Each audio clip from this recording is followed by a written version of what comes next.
time for the interview. The nice thing about the woman that we are going to be speaking to via satellite from London is that no sphere of human existence, except possibly medicine, is foreign to her. She was the first woman appointed judge in Iran in 1974, in other words, before the rise to power of the mullahs. She then committed wholeheartedly to defending the rights of women in her country and later in the entire world. And as it is based on the rights of women in a country that we can judge the entire society, she engaged in politics without aiming for any particular responsibility. In the meantime, in 2003, she was given the Nobel Peace Prize, the holy armor that most likely protected her from the ire of the Iranian theocracy. This woman is no other than Shirin Ebadi. Mrs. Ebadi, thank you for being with us. Today you are in London, and we are going to be speaking about some very hot topics, because Iran, your country, is engaged in elections. The first question I have to ask you is this.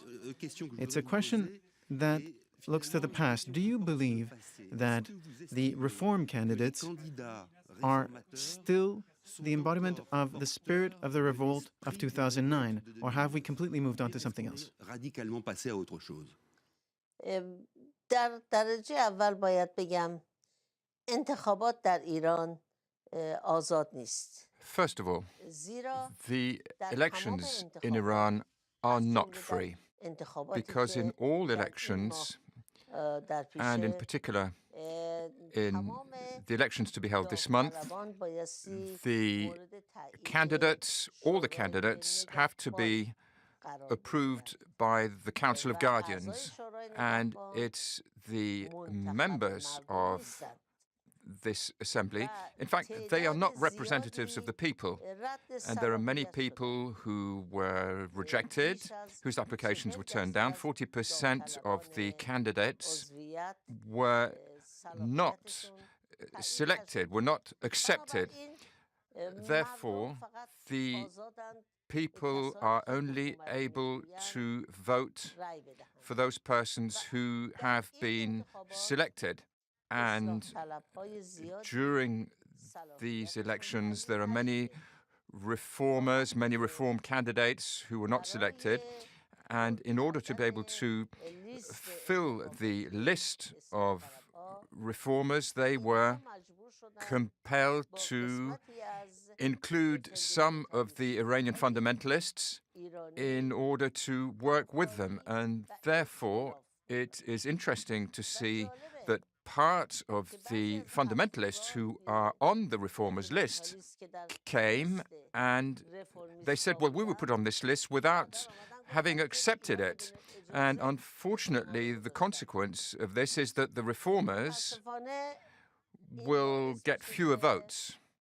And even under the best scenario, the reformers will only capture a very small majority, and they will have very few MPs, and this will not have any influence on policy overall.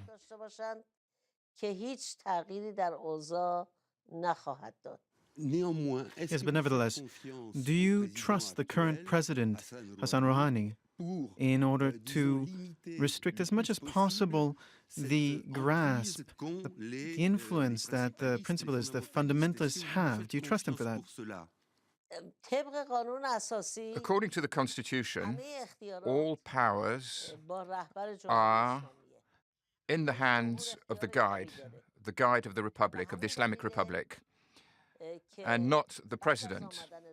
After Rouhani's election, the rights have not improved in Iran, and it's only as a result of sanctions, of pressure, that the Iranian president, with the approval of the guide, was able to sign the agreement on the nuclear agreement.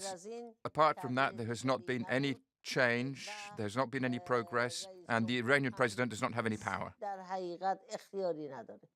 These sanctions that you've mentioned, have they been effective against the regime, or did they mostly hit the population?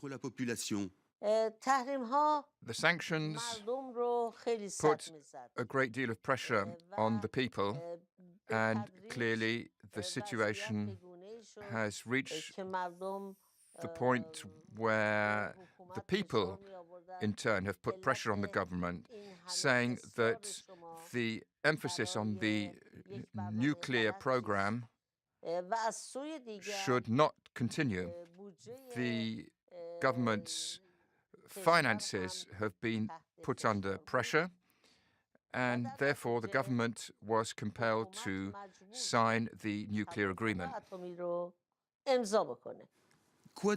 What's new when it comes to the way in which society is structured? Is it still a patriarchal society in Iran? You often say that what's terrible is not the religious authorities, but that it's a patriarchal society. Yes, the structure of the Islamic Republic is based on the power of men. This is not to say that men in Iran have power. They have limited powers, but first of all, the presence of the clergy in society, in Iranian society, gives power to these clerics who are able to rule over society. I'd like to ask you a question, which is based on a text that you wrote and read out some time ago, and I'd like to ask you whether you still agree with these words. You once said, and I quote, "When a person is humiliated, when their rights are challenged, when this person hasn't had real access to education, to real education, then it's understandable that this person should turn to jihadism." Would you still say that today? Do you still think that there are social and economic factors that determine whether somebody turns to jihadism, or does the individual have choice and decide to go in that direction? I did not refer to jihad. I spoke about violent actions, and if there is no justice, if there is no equity, this means that people will move towards violent action and terrorism. I did not use the term jihad, and you have not used it appropriately. Oh, well, very well then. But then how would you define the term? Jihad, in its proper meaning, refers to the fact that an individual will go to war against you, against your country, and you will have to defend yourself. Whereas what we are seeing in the Middle East region today, and also in Europe, the violent actions that are taking place, this is called terrorism. These people are terrorists who are killing innocent people who, and this has nothing to do with a military conflict. But what you just said confirms that you are and remain a profoundly faithful Muslim. Yes, indeed. I am a Muslim, and I am convinced that everything that the Iranian government or extremist groups who act in the name of Islam are not representatives of Islam. It gives a bad image of Islam. They're using the name Islam to claim their actions. Mrs. Abadi, thank you very much. Thank you for the interview that you've granted. As for you, dear viewers, you see how things are at France 24. There's room for everyone, in French, in Arabic, in English. Thank you so much for your attention, and see you soon.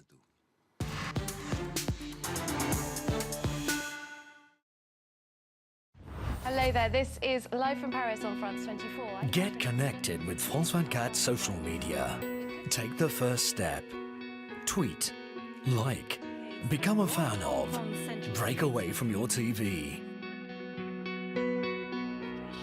find another dimension. Become even more linked up to the news with France24.com, together with our mobile and tablet apps.